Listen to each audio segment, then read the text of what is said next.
주 예수님의 이름으로 여러분을 진심으로 축복하고 환영합니다. 우리 전우자와 서로 축복해 주시기 바랍니다. 축복합니다. 네. 축복합니다.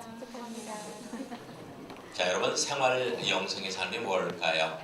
생활 영성의 삶은 여호와 니시의 신앙입니다. 하나님께 전적으로 맡기는 거예요. 여호와 니시가 제가 하나님 앞에 뵙기를 들었습니다. 하나님의 뜻대로 하옵소서. 하나님께 항복하는 신앙생활이잖아요. 이 여호와 니시를 통해서만 하나님의 의가 드러나는 진정한 경건생활이 이루어지는 것입니다. 여러분, 이 세상의 주관자는 사탄입니다. 우리의 힘 가지고는 사탄을 결코 이길 수가 없습니다. 사탄은 하나님만이 이길 수 있는 영물입니다. 그래서 우리는 하나님을 앞세워서 싸우게 해야 합니다. 하나님을 앞세워 하나님께 양보해서 하나님이 직접 싸울 수 있도록 하는 신앙생활, 이것을 여호와 니시의 신앙생활, 우리는 이것을 생활 영성의 삶이라고 표현을 합니다. 지금은 다중교회 수도적 영성이 기독교에 깊이 들어와서 은혜와 믿음과 말씀 중심의 기독교가 인본적인 기독교로 변질 되었습니다. 인본적이라는 말은요, 세상 사람이 참 좋아하는 말입니다.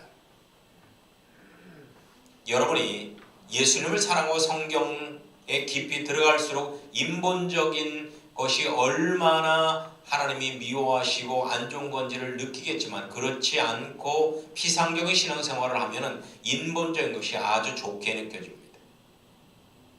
인본적인 것을 다른 말로 표현하면 사람이 제일이다, 이렇게 표현할 수 있어요. 사람이 제일이다, 이게 인본적인 거예요. 하지만 성경은 하나님이 제일이다 라고 증거를 합니다. 하나님의 뜻에 순종하지 않고 성령의 나타남이 없는 신앙을 뭐라고 해요? 사상 누각이라고 하죠. 여러분, 이런 신앙을 가지고는 구원의 완성을 이루지 못합니다. 축적이 될 수밖에 없다는 거예요. 과연 기독교적 참신앙은 뭘까요? 내가 하나님을 위해서 무엇인가를 많이 하는 것일까요? 그저 긍정적이고 적극적인 믿음을 가지고 세상에 많은 교회당을 세우고 기독교 사업체와 기독교 단체를 많이 세우는 것일까요? 그렇지 않습니다. 성경은 그렇게 증거하지 않습니다. 성경에 보면 지금의 터키 지역인 갈라디아 교인들도 그렇게 알고 있었습니다. 내가 기도하고, 내가 헌금하고, 내가 사업하고, 내가 전도하고, 이렇게 내가 하나님을 위해서 무엇을 하는 것이 신앙생활이라고 생각을 하고 있었습니다. 여러분, 이렇게 내가 주체가 되어서 살게 되면 하나님은 무엇이 돼요? 하나님이 객체가 되는 거예요. 내가 삶의 중심이 되는 거예요. 하나님은 아웃사이더가 되는 거예요. 내가 기도하여 응답받고, 내가 전도해서 부흥하고, 내가 사업해서 성공하면 하나님은 결국 내 인생의 보조자밖에 안 되는 겁니다. 보조자밖에 안 되는 거예요. 내가 내 인생의 왕이 되는 거예요. 어떻게 이런 것이 있을 수 있겠습니까? 모든 영광은 나의 것이 될 수밖에 없는 겁니다. 하나님은 내 영광의 부스러기나 가져가는 그런 분으로 전락해버리고 마는 것이죠. 물론 자력으로 큰 일을 이룬 사람을 세상은 영웅이라고 칭송하고 그 사람에게 많은 돈과 명예와 권력을 줍니다. 하지만 여러분, 이런 것은 잠시 잠깐뿐입니다. 잠시 잠깐뿐이에요. 하나님께서는 자신의 힘만 믿고 사는 이런 사람을 어떤 사람이라고 해요? 어리석은 사람이라고 합니다. 어리석은 사람. 이런 인본적인 신앙생활을 하는 갈라디아 교인들을 바울은 이렇게 책망합니다. 어리석도다 갈라디아 사람들아, 예수님께서 십자가에 못 박으신 것이 너희 눈앞에 밝히 보이거늘 누가 너희를 꾀더냐? 내가 너희에게 다만 이것을 알려 하노니 너희가 성령을 받은 것은 율법의 행위로냐 듣고 믿음으로냐?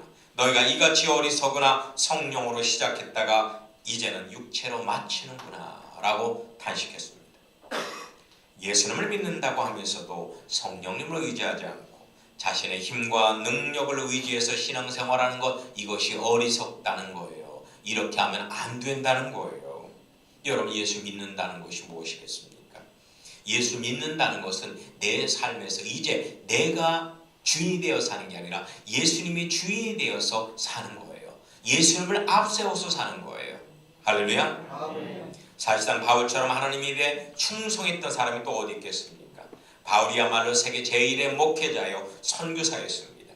그러나 그가 항상 하나님보다 앞서서 하나님의 하실 일을 내가 할까봐 늘 노심초사하며 살았습니다. 바울에게 있어서 삶의 철칙이 언제나 하나님보다 앞서가지 않는 거예요. 하나님이 자신보다 앞서가게 만드는 거예요. 그것이 삶의 철칙이었습니다. 이것을 여호와니스의 생활 영성이라고 표현한 겁니다. 여호와니스의 삶이라고 하는 거예요. 하나님의 일은 하나님이 하게 하시고 자기는 늘 그리스도의 증인으로 서기를 원했던 사람, 그 사람이 사도 바울이었습니다. 내가 너희 가운데 거할 때 약하며 두려워하며 심히 떨었노라. 내 말과 내 전도함이 지혜에 권하는 말로 하지 아니하고 다만 성령의 나타남과 능력으로 하여 너희 믿음이 사람의 지혜에 있지 않고 다만 하나님의 능력에 있게 하려 하였노라. 아멘. 이것이 바울의 위대한 점입니다. 바울은 하나님의 일을 도맡아서 뼈 빠지게 일하지 않았습니다. 매사의 모든 일을 하나님이 할 수 있도록 양보했습니다. 하나님을 앞세웠습니다. 하나님만을 바라보았습니다. 하나님만을 의지했습니다. 아멘. 아멘. 하나님께 전적으로 양보하는 여호와니스의 삶을 살았다는 겁니다. 이것을 우리는 뭐라고 하냐? 예수 안에서의 신앙이다, 이렇게 표현해요. 바울 신앙의 핵심이죠. 예수 안에서, in Christ, 예수 안에서. 세상적으로 보면 약삭빠른 꾀소리 같습니다. 하지만 이것이 참영성이요 성경적 신앙이라는 거 알아야 합니다. 그래서 바울의 사역에는 언제나 성령의 나타남이 함께 했다는 것입니다. 만약에 내가 주체가 되어 무엇하는 것을 신앙생활이라고 한다면 기독교는 타종교와 별반 다를 것이 없습니다. 기독교는 단순한 종교 중 하나일 뿐입니다. 그리고 우리의 신앙생활은 피곤하고 건조해질 뿐입니다. 하지만 우리는 분명히 알아야 합니다. 성경이 증거하는 신앙은 하나님께서 구원받은 우리를 위하여 무엇인가를 하시는 것입니다. 이것이 복음에 나타난 하나님의 의입니다. 하나님이 나를 위해서 무엇인가를 하는 것. 그래서 우리는 하나님께서 하나님의 일을 할 수 있도록 우리의 모든 것을 내려놓고 주님만을 바라봐야 합니다. 주목, 예수님. 예수님만을 바라봐야 하는 거예요. 여러분, 지금도 여러분들의 생각 속에는 이 일도 해야 되는데 저것도 해야 되는데 여러 가지 복잡한 생각들이 있을 겁니다. 이 시간에 다 내려놓으십시오. 여러분의 무거운 짐을 내려놓고 예수님만을 바라보십시오. 주님이 하게 하십시오. 저도 이제 오후에 상하이로 떠나서 일주일 동안 하루에 10시간 이상씩 서서 하나님의 말씀, 십자가의 도를 증거해야 합니다. 저도 여러 가지 복잡한 생각들이 있어요.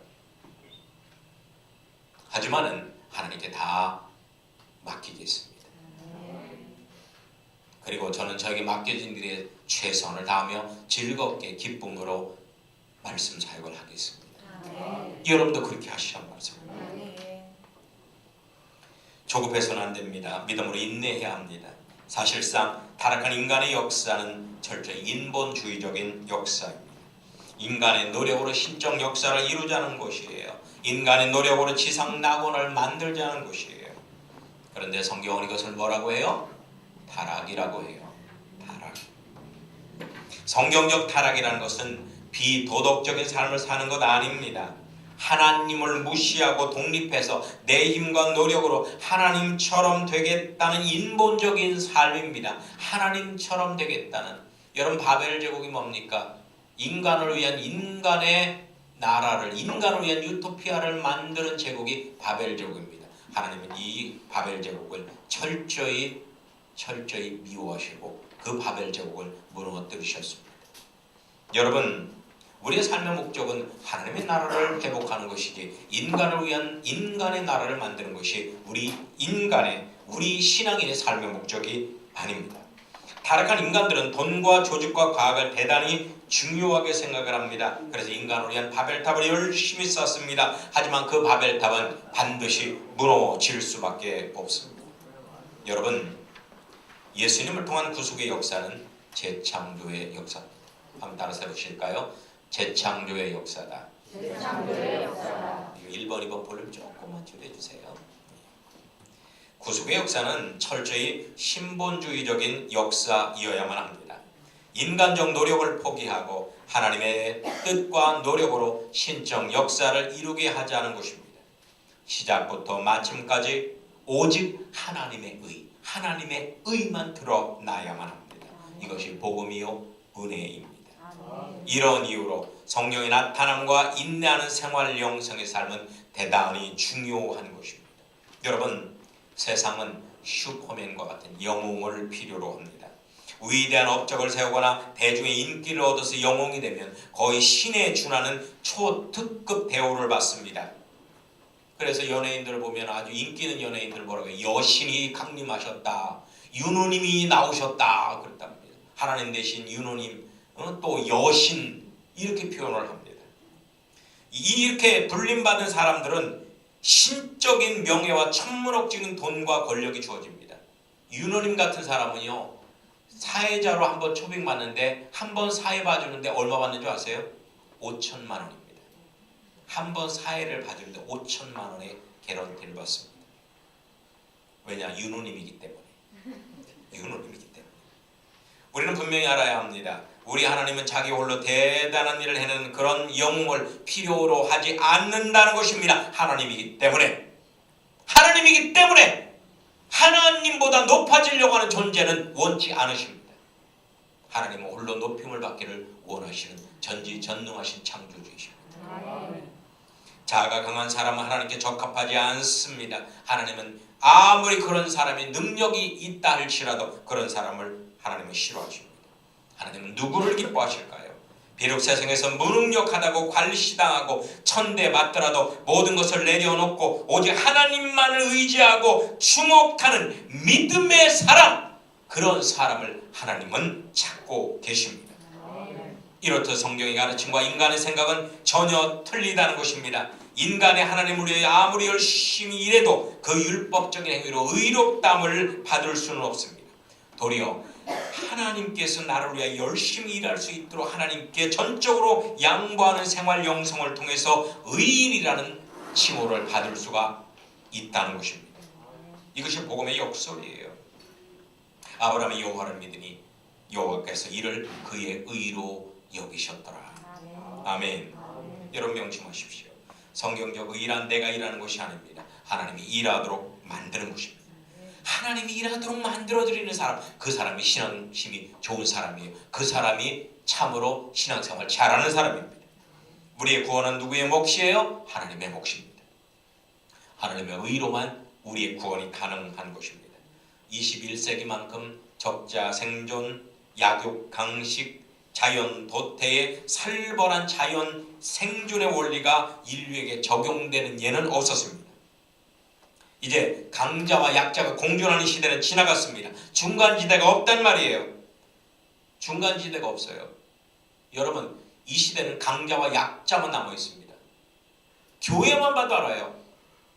중형교회들이 지금 거의 다 사라져가고 있습니다. 병원도 그렇습니다. 중형 병원들이 거의 다 사라져가고 있습니다. 종합병원 아니면 소형병원이에요. 회사도 그렇습니다. 중형 회사들이 사라져가고 있어요. 대기업과 소기업만 남아있어요. 거의 하청기업만 남아있게 됩니다. 이제 중간지대가 없어졌습니다. 이 시대 정치는 강자만을 위한 정치입니다. 경제는 강자만을 위한 경제입니다. 심지어 종교마저도 약자를 위한 종교가 아닙니다. 강자를 위한 종교입니다. 오직 강자만이 군림하는 지구 정글의 시대가 바로 지금 이 시대 21세기입니다.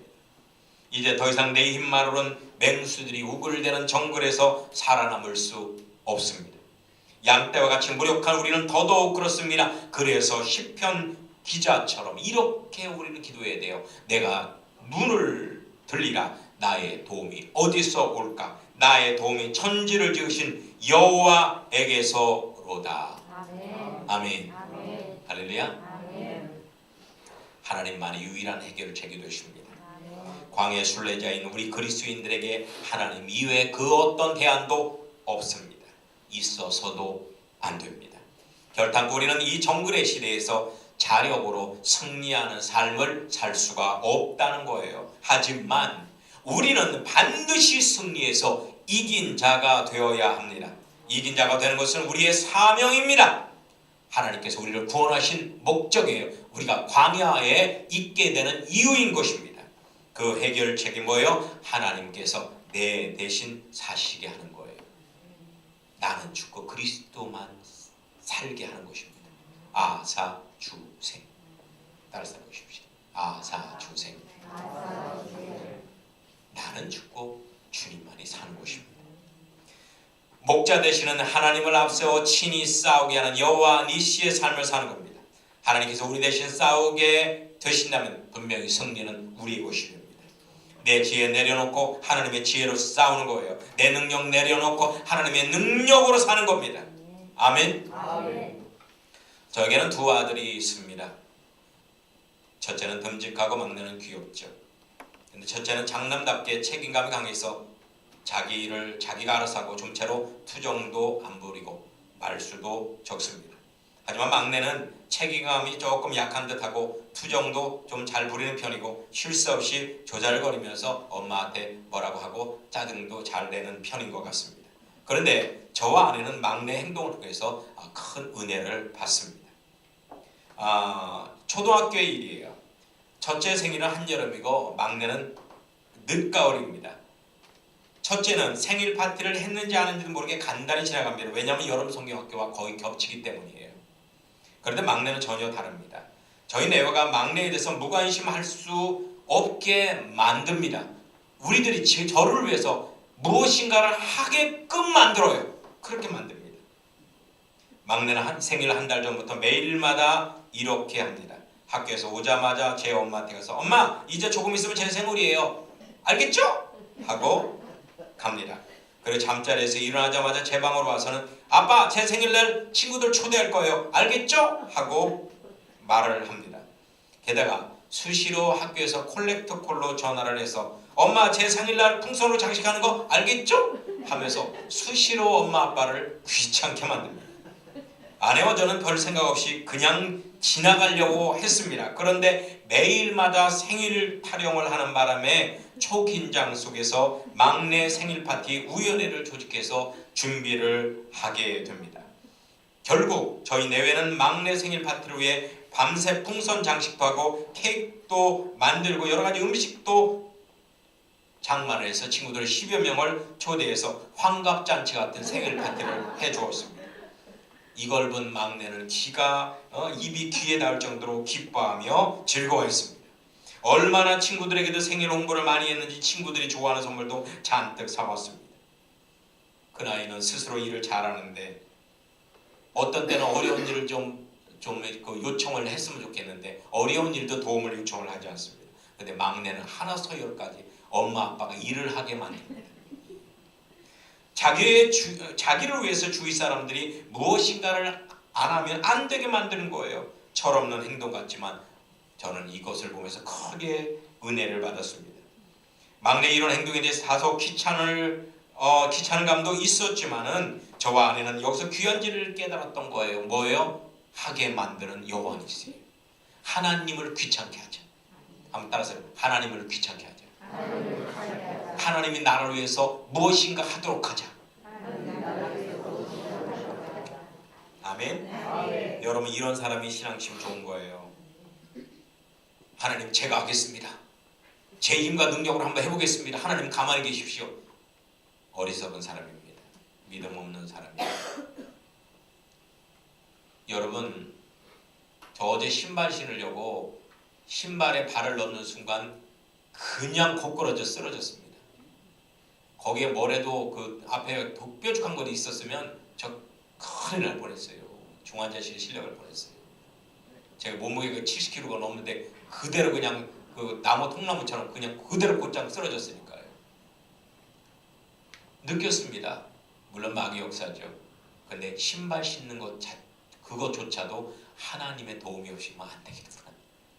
신발 신는 것조차도 하나님의 은혜로 이번 중국 사역을 해야 되겠다. 내가 신발조차 못 신는 이런 존재가 무슨 내 힘과 능력으로 내 경험 가지고 어떻게 영혼을 변화시키는 하나님의 거룩한 말씀을 전할 수 있습니까? 이런 생각을 했습니다. 여러분, 우리의 영혼의 부모 되신 하나님 아버지도 마찬가지라는 겁니다. 아멘? 아멘. 여러분, 하나님은 우리의 형편을 잘 알고 계십니다. 한번 따라서 해보십시다. 하나님은 우리의 형편을 너무나도 잘 알고 계십니다. 나보다 더, 너보다 더 하나님은 잘 알고 계십니다. 아멘. 지금 차마 그 누구에게도 말할 수 없는 환난과 궁핍 속에 있습니까? 사업상 거래에서 믿었던 사람에게 속아서 많은 돈을 날리셨습니까? 누군가의 모함으로 직장에서 승진의 기회를 박탈당하셨습니까? 진실로 믿었던 친구에게 배신을 당하셨습니까? 정말로 이런 경험들은 우리에게 지울 수 없는 상처를 남기게 됩니다. 매우 슬프고 힘든 경험들이죠. 그 누구에게 이 억울함을 소소하겠습니까? 그러나 여러분, 걱정하지 마십시오. 우리 하나님은 이미 알고 계십니다. 그것을 해결할 수 있는 모든 대책을 다 세워놓고 계십니다. 하나님이 일할 수 있도록 하나님께 전적으로 맡기기를 원하고 계십니다. 내가 내 환난과 궁핍을 나누니라고 요한계시록 2장 9절에서 서머나 사역자에게 하나님 분명히 말씀하셨습니다. 따스하신 아버지 하나님께서는 우리의 억울함을 알고 계시고 해결책을 준비하고 계신다는 것을 여러분은 필히 아셔야만 합니다. 아멘. 아멘.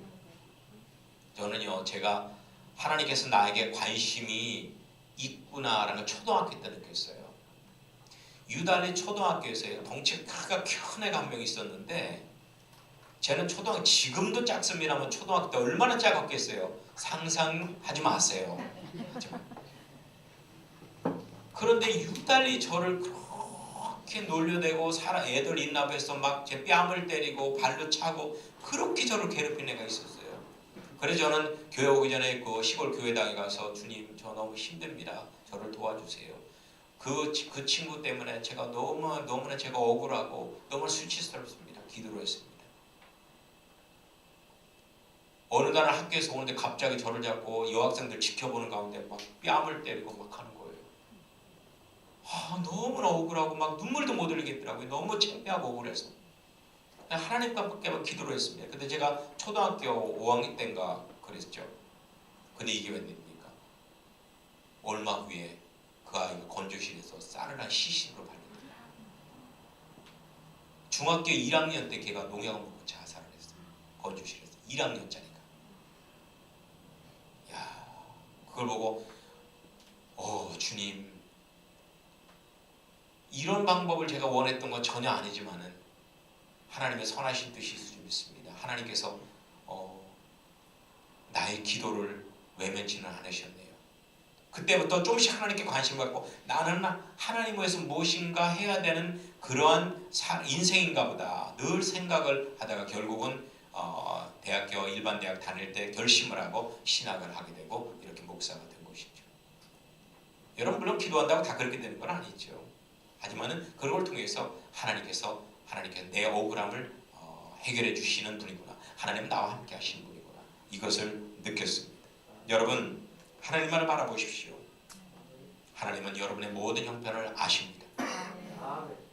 그리고 하나님께서는 여러분의 무거운 짐을 하나님께 다 맡겨버리기를 원하십니다. 한번 따라서 해보십시다. 나의 무거운 짐 하나님께 다 맡겨버리자. 아멘. 여러분, 여러분의 머리가 무겁다는 생각 해보셨어요? 저는 가끔 합니다. 내 머리 참 무겁다. 무거워갖고 무거울 때는 그냥 뒤로 누워요. 누우면 좀 편해요. 이게 머리가 무거우니까 막 목이 피곤하더라고요. 목이 피곤해요. 여러분, 목이 피곤하면 두통이 와요. 그러니까 여러분들 머리가 무거우면 뒤로 발라다 누우시면 됩니다. 아멘. 예. 여러분, 참 우리에게는 무거운 짐이 참 많아요. 결혼하면 그렇게 사랑했던 아내가 무거운 짐이 돼요. 그렇게 사랑했던 남편이 무거운 짐이 돼요. 그렇게 자식을 낳고 싶어서 10년 노력해서 자식을 낳는데 그 자식이 내 무거운 짐이 돼버리네. 응? 아, 내가 사업장 하나 가졌으면 좋겠다. 내가 사업장 갖고 그리고 돈 많이 벌었으면 좋겠다. 돈 많이 버는데 이거 어느 순간에 보니까 그 돈 많이 벌리는 그것이 나에게 무거운 짐이 돼버리네. 그것이 무거운 짐이 돼. 내가 사람들의 인기를 얻었으면 좋겠네 하고 열심히 노력해서 연예계에 진출해서 세상 사람들의 인정을 받고 인기를 누리는데 그것이 나에게 무거운 짐이 돼버리는 거예요. 참으로 오늘 억울한 일을 많이 당하면서 합니다. 답답한 일을 많이 당하면서 합니다. 이제부터는 하나님께 여러분의 억울함과 답답함을 맡겨보십시오. 그리고 주님이 가신 좁은 십자가의 길을 당당히 가십시오. 오히려 원수까지도 사랑으로 대하면서 하나님께서 어떻게 하시나 한번 지켜보시기를 바랍니다.